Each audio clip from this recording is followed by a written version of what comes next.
बिस्मिल्लाहिर्रहमानिर्रहीम। आपका teacher professor Kamran Shaikh, C&S government degree college Shikarpur. आज हम इस चैप्टर की एक्टिविटी सॉल्व कर रहे हैं। हमारा सिंध टेक्स्ट बुक बोर्ड का नया जो बुक आया है उसके चैप्टर नंबर 3 की एक्टिविटी हम सॉल्व कर रहे हैं, मल्टीपल चॉइस क्वेश्चंस। जैसे हमें क्वेश्चन दिया हुआ है, the rate of change of linear momentum of body is called.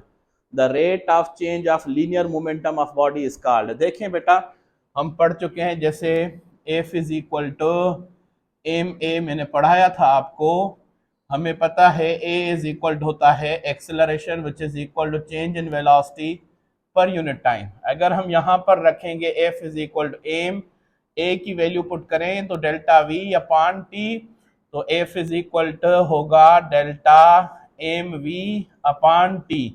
तो हमें पता है मास इंटू वेलोसिटी मोमेंटम बनता है, मास इंटू वेलोसिटी मोमेंटम होता है, तो F is equal to delta mass into velocity का जगह पर मोमेंटम अपॉन टी। तो यहाँ पर हमें पता चला rate of change of momentum और change in momentum per unit time is called force. तो ये जो फोर्स रखा था हमने लीनियर फोर्स, तो इसका ऑप्शन करेक्ट होना चाहिए। फर्स्ट क्वेश्चन का करेक्ट ऑप्शन हमारा होना चाहिए A, which is equal to linear force. इसका फर्स्ट क्वेश्चन का करेक्ट ऑप्शन होगा लीनियर फोर्स। नंबर 2 क्वेश्चन है, the term mass refers to the same physical concept is. अब मास जो होता है बेसिकली हम ऐसे कहते हैं कि सिंपल हम कहते हैं द अमाउंट ऑफ इनर्शिया, या ऐसे समझें इनर्शिया की डेफिनेशन हम पढ़ते हैं, inertia is the property of body due to mass. Inertia mass की quantity of motion, quantity of matter present in the body is called, हम कहते हैं इनर्शिया। तो इस टर्म का the term mass refers to same physical concept is inertia. इसका B option होना चाहिए, तो इसका बी ऑप्शन करेक्ट है। Question number 3, which one of the following forces is also called self adjusting force. जब हम फ्रैक्शन पढ़ रहे थे मैंने आपको बताया था कि जब स्टैटिक फ्रैक्शन होता है, जो भी उसकी वैल्यू है, जब हम उसको मोशन करने के लिए फोर्स अप्लाई करते हैं, जैसे हम फोर्स बढ़ाते जाते हैं वैसे फ्रैक्शनल फोर्स बढ़ता जाता है, क्योंकि वो रिलेटिव मोशन को क्या करता है, अपोजिट। हमारा फोर्स बढ़ता जाएगा, फ्रैक्शनल फोर्स बढ़ता जाएगा, वहां तक वो हमारे साथ मुकाबला करता है जहां तक हम जिसको कहते हैं maximum limit of static fraction, जिसको हम लिमिटिंग फ्रैक्शन भी कहते हैं। तो हमारा यहाँ पर कॉन्सेप्ट हुआ कि सेल्फ एडजस्टिंग फोर्स का कॉन्सेप्ट ये है कि जो खुद बढ़ता रहे, जैसे हमने अप्लाइड फोर्स बढ़ाया तो फ्रैक्शनल फोर्स भी बढ़े, तो सेल्फ एडजस्टिंग फोर्स जो है हमारा फ्रैक्शनल फोर्स है। क्वेश्चन नंबर 3 का ऑप्शन ए करेक्ट है।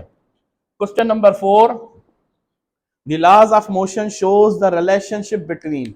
लॉज ऑफ मोशन हमें रिलेशन बताते हैं। लॉज ऑफ मोशन तीनों हैं, Newton first law of motion, second law of motion, third law of motion. तीनों में हमारा जो रिलेशन है वो फोर्स एंड एक्सेलरेशन का रिलेशन है। फोर्स एंड एक्सेलरेशन का रिलेशन है, तो इसका करेक्ट ऑप्शन होना चाहिए डी। जैसे Newton second law of motion में आपने पढ़ा फोर्स और एक्सेलरेशन का relation, Newton third law of motion में आपने एक्शन रिएक्शन पढ़ा, फोर्स का relation, Newton first law of motion sorry third law में ये आपने पढ़ा एक्शन का रिएक्शन। न्यूटन फर्स्ट लॉ में आप पढ़ते हो अगर फोर्स ना लगे तो रेस्ट वाली चीज रेस्ट में, मोशन वाले मोशन में। तो सिंपल हम कहेंगे कि इन तीनों लॉज में जो रिलेशन है हमारा वो फोर्स एंड एक्सेलरेशन का है। तो इसका करेक्ट ऑप्शन क्वेश्चन 4 का होना चाहिए, डी ऑप्शन करेक्ट होना चाहिए।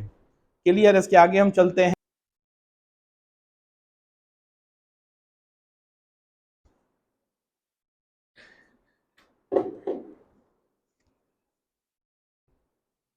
Question number 5, the motion of rocket in space. The motion of rocket in space is according to the law of conservation of। देखें रॉकेट का मोशन वैसे हम Newton third law of motion के हिसाब से पढ़ते हैं, तो Newton third law of motion और law of conservation of linear momentum same होता है। तो रॉकेट का मोशन जो है वो law of conservation of linear momentum. It means question 5 का जो ऑप्शन होना चाहिए, क्वेश्चन 5 का D option correct.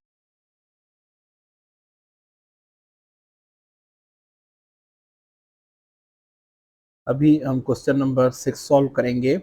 A bomb of mass 12 kilogram initially at rest explodes into two pieces। एक का मास m1 जो है वो है 4 किलोग्राम और and m2 is equal to 8 kilogram. The speed of 8 kilogram mass is 6 metre per second.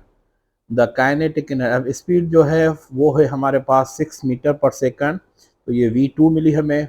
और हमें find करनी है V1, सो सिंपल। और हमें काइनेटिक एनर्जी फाइंड करनी है 4 किलोग्राम मास की, 4 किलोग्राम मास की काइनेटिक एनर्जी फाइंड करनी है। तो पहले हम V1 फाइंड करेंगे, फिर काइनेटिक एनर्जी फाइंड करेंगे 4 किलोग्राम की। तो यहाँ पर हमें law of conservation of momentum वाला कंसेप्ट यूज़ करना है। पहले law of conservation of momentum की इक्वेशन से हम फाइंड करेंगे m1 u1 plus m2 u2 is equal to m1 v1 plus m2 v2। तो यहाँ पर हम ये कंसीडर कर रहे हैं कि बिफोर एक्सप्लोर्स, वो तो दोनों रेस्ट में थे दोनों पार्ट्स, तो हमने इसको ज़ीरो करके m1 v1 is equal to m2 v2 हम रखेंगे, जैसे आसानी से हम सॉल्व कर सकें।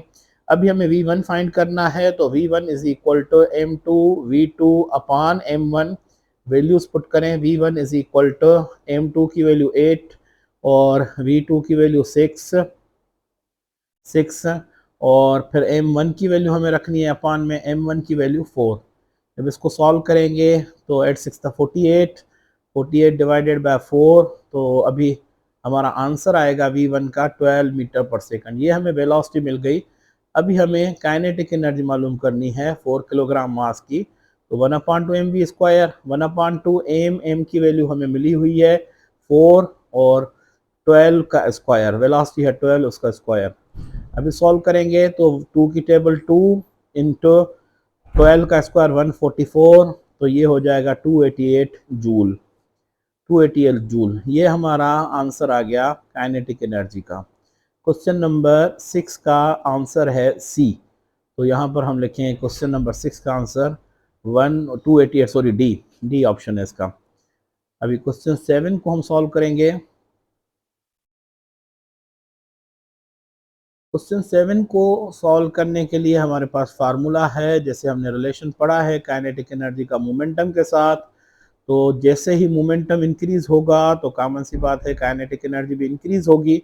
तो हमारा क्वेश्चन नंबर 7 है, देखिए आप इधर क्वेश्चन नंबर 7, इफ हमें change in momentum, percentage change in momentum बताया जा रहा है which is equal to 20%, and हमसे पूछा जा रहा है कि काइनेटिक एनर्जी कितना परसेंट इंक्रीज होगी। Increase in kinetic energy percentage में हमसे पूछी जा रही है। तो इनको सॉल्व करने का फार्मूला है सिंपल, हम सोल्यूशन लिख रहे हैं कि kinetic energy percentage increase is equal to 2 into percentage of momentum, percentage in momentum multiply 2 और plus delta P square upon 100।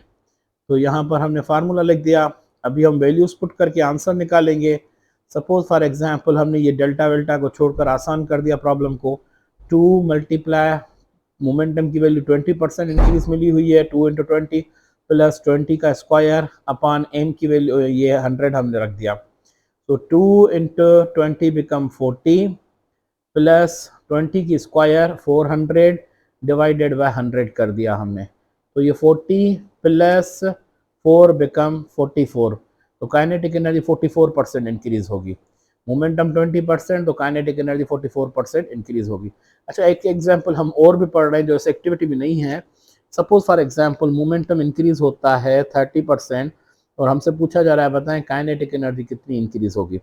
तो इंक्रीज इन काइनेटिक एनर्जी हमें समझानी है। तो काइनेटिक एनर्जी का वही formula 2p plus P square upon 100। Values put करें हम, 2 into delta P change in momentum है यहाँ पर 30% प्लस ये 30 की स्क्वायर अपॉन 100। तो 2 इंटू 30 बिकम 60 होता है, 30 का स्क्वायर 900, 900 को हम 100 से डिवाइड करेंगे तो 9, तो ये 60 प्लस 9 इट बिकम 69%। तो आंसर हमारा आ जाएगा 69%। इफ मोमेंटम इंक्रीज बाय 30% तो kinetic energy increase will be 69%। Clear. अभी हम आगे चलते हैं नेक्स्ट क्वेश्चन की तरफ, क्वेश्चन नंबर 8 की तरफ चलेंगे। तो ये काइनेटिक एनर्जी इंक्रीज का मोमेंटम इंक्रीज से ये हमारा आंसर आ गया ए ऑप्शन 44%। अभी क्वेश्चन 8 को हम सॉल्व कर रहे हैं। काइनेटिक एनर्जी का मोमेंटम से रिलेशन है, वो हम पढ़ चुके हैं पहले भी जब टॉपिक हम पढ़ रहे थे, लेकिन अभी हम क्वेश्चन नंबर 8 देखिए आप सॉल्व कर रहे हैं। The kinetic energy of a body of mass 2 kilogram, mass की वैल्यू हमें 2 किलोग्राम मिली हुई है, and momentum is 2 newton second. Kinetic energy find करनी है, मास की वैल्यू 2 किलोग्राम और मोमेंटम 2 न्यूटन सेकंड। तो काइनेटिक एनर्जी बराबर, फार्मूला हम पढ़ चुके हैं, kinetic energy is equal to P square upon 2m। ये रिलेशन है काइनेटिक एनर्जी का, जब टॉपिक पढ़ा था उस टॉपिक में हमने सॉल्व किया था कि काइनेटिक एनर्जी का रिलेशन है kinetic energy is equal to P square upon 2m। Values put करें हम, तो kinetic energy is equal to P की वैल्यू हमारे पास मिली हुई है 2 की स्क्वायर अपॉन 2 इंटू मास की वैल्यू 2। तो सॉल्व करेंगे कि 2 की square 4 divided by 2 to the 4 के साथ कैंसिल हो गया, तो काइनेटिक एनर्जी 1 जूल। तो इस क्वेश्चन नंबर 8 का जो आंसर आना चाहिए वो ऑप्शन ए करेक्ट है। तो 1 joule means option A correct है, क्वेश्चन नंबर 8 का 1 joule. Question number 9, for the same kinetic energy the momentum is maximum for. हमसे पूछा जा रहा है काइनेटिक एनर्जी अगर सेम हो तो कौन से पार्टिकल के लिए मोमेंटम सबसे ज्यादा होगा। तो हम रिलेशन तो पढ़ चुके हैं कि kinetic energy is equal to P square upon 2m। तो क्यों ना हम डायरेक्ट मोमेंटम का फार्मूला निकाल लें जिससे हमें पता चले। तो मोमेंटम का फार्मूला हम निकालेंगे, P square is equal to 2m into kinetic energy. P square is equal to 2m into kinetic energy. अब स्क्वायर खत्म करना है तो हम अंडर रूट करेंगे, स्क्वायर रूट करेंगे तो p is equal under root 2m into kinetic energy. अभी काइनेटिक एनर्जी हम कह रहे हैं सेम, काइनेटिक एनर्जी सेम है, तो अभी मोमेंटम हमें देखना है, जिस बॉडी का मास ज्यादा होगा उसका मोमेंटम ज्यादा होगा। काइनेटिक एनर्जी सेम है सब चारों पार्टिकल के लिए, जिसका मास ज्यादा उसका मोमेंटम ज्यादा। अब हमारे पास इलेक्ट्रॉन है, इलेक्ट्रॉन का मास सबसे कम होता है, उसके बाद है प्रोटॉन, प्रोटॉन का मास इलेक्ट्रॉन से ज्यादा होता है, उसके बाद है ड्यूट्रॉन, ड्यूट्रॉन में एक प्रोटॉन एक न्यूट्रॉन होता है, और उसके बाद है अल्फा पार्टिकल, अल्फा पार्टिकल में 2 प्रोटॉन 2 न्यूट्रॉन 4 पार्टिकल होते हैं। तो सबसे ज्यादा अल्फा पार्टिकल का मास हुआ, तो कॉमन सी बात है जब अल्फा पार्टिकल का मास सबसे ज्यादा है तो हम ऐसे कहेंगे कि मोमेंटम भी अल्फा का सबसे ज्यादा होगा। तो मोमेंटम हम लिखेंगे अल्फा पार्टिकल का सबसे ज्यादा है, जिसका मास ज्यादा उसका मोमेंटम ज्यादा हो गया। तो अल्फा पार्टिकल का मास सबसे ज्यादा होगा, तो सिंपल हम लिखेंगे इसका ऑप्शन जो करेक्ट है वो डी है, अल्फा पार्टिकल। अच्छा, अल्फा पार्टिकल को हम हीलियम न्यूक्लियस भी कहते हैं, जिसमें 2 प्रोटॉन 2 न्यूट्रॉन टोटल 4 न्यूक्लियंस होते हैं। तो अल्फा पार्टिकल का मास सबसे ज्यादा है। अभी क्वेश्चन नंबर 10 को हम सॉल्व करेंगे। देखें बेटा 10 को हम सॉल्व करेंगे, देखें इधर यहाँ पर ये हम रब करते हैं। अभी क्वेश्चन 10 को सॉल्व करेंगे, लास्ट क्वेश्चन है ये हमारी एक्सरसाइज का, एक्टिविटी का लास्ट क्वेश्चन है। 3 kilogram bowling ball, 3 kilogram bowling ball means mass हमारे पास 3 किलोग्राम है। बहुत आसान प्रॉब्लम है। तो 3 किलोग्राम हम रखेंगे m की value which is equal 3 kilogram. Ball experience net force of 15 Newton, force is equal to 15 Newton. What will be the acceleration, इसकी एक्सेलरेशन हमसे पूछी जा रही है, एक्सेलरेशन हमें फाइंड करनी है। तो solution f is equal to M A, तो हम कहेंगे a is equal to F upon M. अभी a is equal to F की वैल्यू हमें 15, m की वैल्यू हम 3 डिवाइड करेंगे तो a की value 5 metre per second square. सो इसका ऑप्शन करेक्ट जो होगा वो सी ऑप्शन करेक्ट होगा, मीन्स इसकी वैल्यू आ गई एक्सेलरेशन की 5 मीटर पर सेकंड स्क्वायर। यहाँ पर हमारी ये एक्सरसाइज कंप्लीट हो गई, ये इस चैप्टर की डायनामिक्स की एक्सरसाइज कंप्लीट।